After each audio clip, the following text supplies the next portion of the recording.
friends, welcome to Sudhasri Kitchen. இப்போ Oreo biscuit பயன்படுத்தி நம்ம அருமையான Oreo Peda செஞ்சிருக்கோம். இது சின்ன குழந்தைங்க கூட செய்யலாம். அவ்வளவு ஈஸியான ரெசிபிங்க இது. நம்மளுடைய Oreo Peda எவ்வளவு அழகா வந்திருக்கு பாத்தீங்களா? இதை நீங்களும் ட்ரை பண்ணி பாருங்க. இது எப்படி செய்யறதுன்னு வீடியோக்குள்ள போய் பார்க்கலாமா? Oreo biscuit வச்சு நாம இப்ப ஸ்வீட் ரெசிபி பண்ண போறோம். முதல்ல அதுக்கு 4 பாக்கெட் பிஸ்கட் எடுத்துர்க்கேன். இப்போ இதை பிரிச்சு எடுத்துட்டு வரலாம். இந்த க்ரீம் எதுவும் எடுக்காம அப்படியே இந்த மிக்ஸி ஜாருக்கு நம்ம உடைச்சு போட்டுக்கலாம்.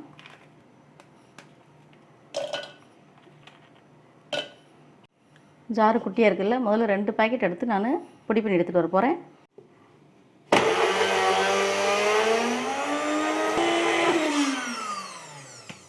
இப்போ பொடி செஞ்ச ஓரியோ பிஸ்கட்டை ஒரு பவுலுக்கு மாற்றிக்கலாம். முதல்ல 2 பாக்கெட் போட்டோம். அடுத்தது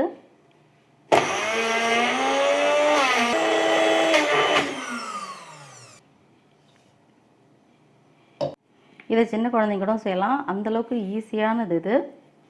இப்போ இது கூட நம்ம தேவையான மில்க்மெய்ட் சேர்த்துக்க போகிறோம்.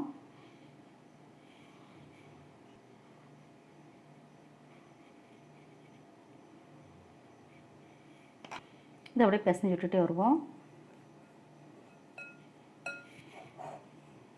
இப்போ எந்த அளவுக்கு தேவையோ அந்த அளவுக்கு தான் சேர்த்துக்க போகிறோம். அதில்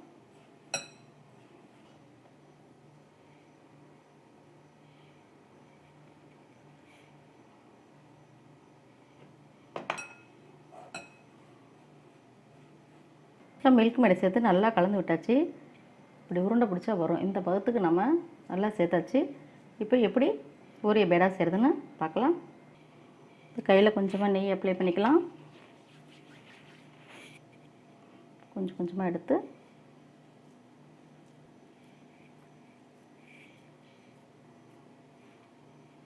உருண்டை பிடிச்சி